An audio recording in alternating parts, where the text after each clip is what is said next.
Hello, and welcome to Health 360, a production of SEL Health, where our mission is you. I'm Greg Moss, and during our time together today, you're going to be hearing from some of our physicians who will offer you tips about how to make healthy back-to-school choices so your family can live their best, most balanced life.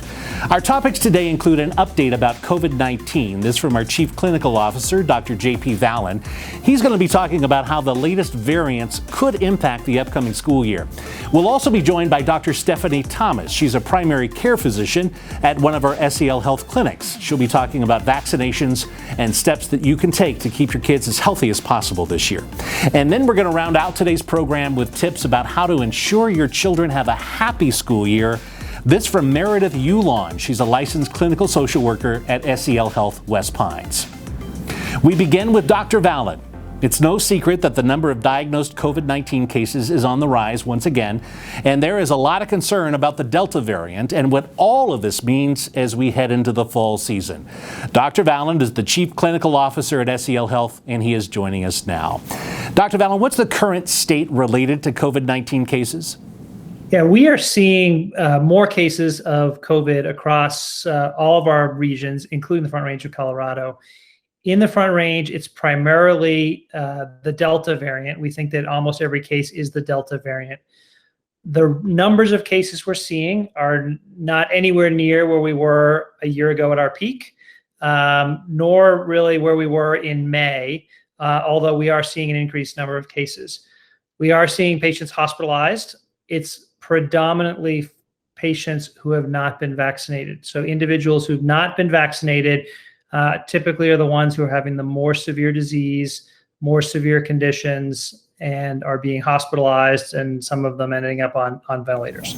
And talk a little bit about how the Delta variant is different from previous strains, and really how dangerous is it? Yeah, so we're learning a lot about the Delta variant. It's relatively new to our area and to the United States.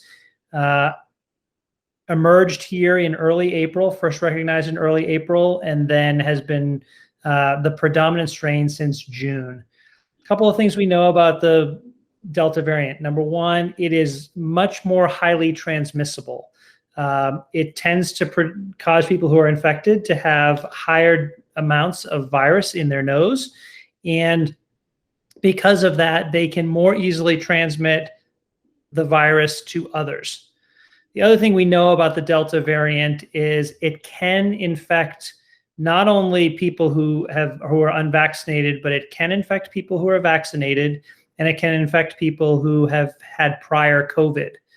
What we do know is that if you have been fully vaccinated, it's likely that Delta will cause pretty mild symptoms like a mild cold rather than more severe disease, which is why we continue to recommend that everybody get vaccinated.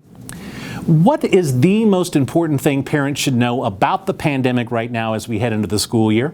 Yeah, we're in a much better situation this year as we go into the school year compared to where we were before, particularly in the Front Range, where over 70% of eligible adults and folks over the age of 12 have been vaccinated. That puts us into a much better position than we were a year ago going into the school year. We still have the younger kids who are under the age of 12 who have not been vaccinated. And so we obviously are watching them closely. Many school districts have instituted masking requirements for kids. And that's really focused in two areas. One is to prevent potential transmission of COVID-19. The other is we are seeing RSV, a respiratory virus that we typically see in the wintertime, has been circulating a lot in the community right now. And we know the masks will help to prevent spread of RSV as well. And so that's why many of the school districts across the state, particularly here in the Front Range, are asking students or requiring students to wear masks. And what's the most important thing people can do to protect themselves from COVID-19? Yeah, that's an easy answer. The single best thing you can do is to get vaccinated. We know that vaccination will prevent and significantly protect people against severe disease, being hospitalized, and potential death. And so the single best thing that people can do is to get vaccinated. The more people who get vaccinated, the safer they will be, the safer the community will be, and the safer those who are unvaccinated or who are otherwise vulnerable to getting severe disease will be. A well-known healthcare consulting company just released a survey of 1,200 adults across the country, and about 3 in 10 say the current COVID-19 situation has them less likely to seek in-person care from their doctor. What do you say to people with or without kids who may be feeling that way right now? Yeah, I think that'd be a mistake. I think it's critically important that people get health care. We know that there was a tremendous public health impact because people didn't and delayed care over the last year with the pandemic. Every healthcare organization has put in tremendous safeguards to protect patients coming in and their family members. We have universal masking. All of our healthcare workers are masked. At SCL Health, we are asking all of our healthcare workers and associates to be vaccinated for COVID-19. And so that will add another layer of protection. We have tremendous cleaning and sterilization processes across all of our locations to make it safe to come in to get care.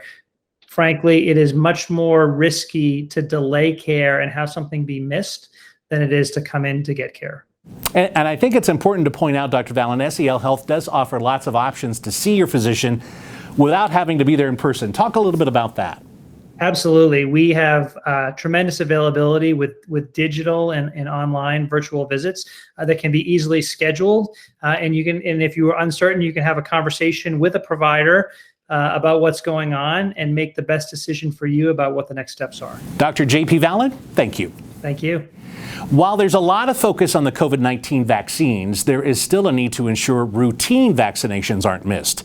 In addition to the COVID-19 vaccines, there are a lot of questions about vaccines in general, and a lot of kids have not been vaccinated during the global pandemic, leaving them at risk of serious diseases like measles, perhaps polio. On top of that, there is a lot of misinformation circulating on the topic of vaccination, and that is just adding to the threat. Joining us now is Dr. Stephanie Thomas. She's a primary care physician at one of our SEL Health Medical Group clinics. Dr. Thomas, how safe is the COVID vaccine for my child who may be 12 and above? So right now, the vaccine that's approved is the Pfizer vaccine for teenagers 12 and up. So all adults, all kids 12 and up. The safety data that they've gathered over the last about a year and a month. I think they really started trials about July last year. The safety data has actually been very good. We've got about 1 in a million serious reactions that happen usually within the first 15 to 30 minutes after the vaccine. It's very, very low. We have not found any significant risks. Some of the things that have been in the news recently were things like association with myocarditis. They found that there were, I think, somewhere around 240 of all ages, and about 80 of those were in kids between the ages of 12 and 18. And they've really found that that is very minimal. I think there were about 80 of those out of that whole 240, and most of those cases were very limited. And actually the risk from the virus itself, so actually getting COVID, the risk of having that complication, which is inflammation of the heart muscle, myocarditis, is actually much higher in those who get the COVID virus versus those who had it after the vaccine. And we think that some of that is just when the immune system activates and does its thing, it can cause inflammation. That's how it works, to trigger your immune system. But as a side effect, very rarely you can get kind of these downstream effects. But they've really found that it is a safe vaccination. And what can I do to keep my kids safe if they are not eligible to be vaccinated right now for COVID-19? The best ways that we can help protect them is to, one, have anyone else who is in their life around them be vaccinated. So that's parents, that's grandparents, that's older siblings, that's cousins, that's teachers, anyone who is going to be around those children who can't yet get the vaccine. By us around them being vaccinated, we are protecting them because we're less likely to carry the virus to them. The other things that we can do, which, we really have seen over the last year that have been effective, are things like social distancing. So limiting time spent in crowds, limiting time around those people that are not in your immediate household, doing things like wearing masks, washing hands, which honestly, we should all be washing our hands very frequently. I think we just got reminded of how important that is over this last year. And is there anything else you think parents should know as we head into the school year? I think the biggest message that I want to send to parents, and this includes friends and family, myself included, we're all trying to do what's best for our kids. And sometimes it's difficult because as we go on in the process, the recommendations change. This virus has changed. What we thought was true last month is different this month. What we know this month is going to be different than next month. And so, I just encourage people to seek out those reputable sources, ask your physician, people that you trust, not necessarily the YouTube sensations, not necessarily, this one story on Facebook. Like, really reach out to those people that you trust. If you trust us enough to bring your children to us, to take and keep them healthy, trust us when we give recommendations. Trust us when we say we're learning. We don't know everything now. And what we think today may be different than tomorrow. And we're going with the flow. We're learning as we go. And that's the scientific process. And so while it seems like we've flip-flopped on our recommendations back and forth, it's because we're learning. This virus is changing. We're learning as we go. And that's how science works, is we learn from our mistakes, we learn from what happened before, and we try to do better next time. And so the recommendations will change as this virus changes. And it's not that we were wrong, it's that we were doing the best with the information we had at the time. And so the biggest thing that I can say is, if we feel confident, and the one thing that I say to myself when I recommend anything for my patients is, would I do this for my family? Would I do this for my child? And specifically with the COVID vaccine, if my child was old enough to get it right now, he would have it. He would be getting it. He's not yet, and hopefully that will be coming soon. But if my child was eligible, they would be getting the vaccine. Dr. Thomas, thank you. The 2020-2021 school year was unlike any other. Millions of students spent part or most of their year having to learn remotely. Well, after months of being physically apart from teachers, classmates, in that traditional school day structure, some kids may feel a little out of practice when tackling the start of a normal school year this fall.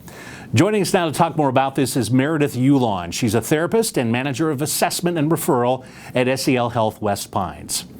How many kids on average are you thinking face some sort of school anxiety? Well, in general, a lot of kids are experiencing anxiety. The American Academy of Pediatrics talks about around 30% of kids have anxiety. And then I don't know that we have great statistics about specific school anxiety, but it is a thing. You have to remember that anxiety can be both positive and negative. Just like if we're getting married next week, parents, you're excited, but it's also a very stressful time. And what can a return to school do mentally to students after this extended break? Yeah, well, a break is good, but there's a lot of changes for children who are now have been distant learning and now are going back into the classroom, or in some areas, kids may be actually going doing their studies from home now instead of in school. So there's going to be a lot of changes that are going on, and it's going to be very different for them. And what can parents do to help relieve these feelings? How can they start to have the conversation? You start that early. While the summer's still in session here, you can talk to your kids about, hey, what are you excited about? What may be difficult for you this year? What are you worried about? And try to get those conversations going. Those are things you're going to want to continue throughout the school year as well. So it's a good time to set those expectations. And bottom line it for us, what should parents lean into in the first days and weeks of school this year? Yeah, you need to sort of, we call it psychoeducation, when you kind of prepare kids for what to expect. So I think letting them know that things can be stressful, but that's not a bad thing. I think we need to watch out for kids who are having symptoms or behaviors that are outside of what would be expected.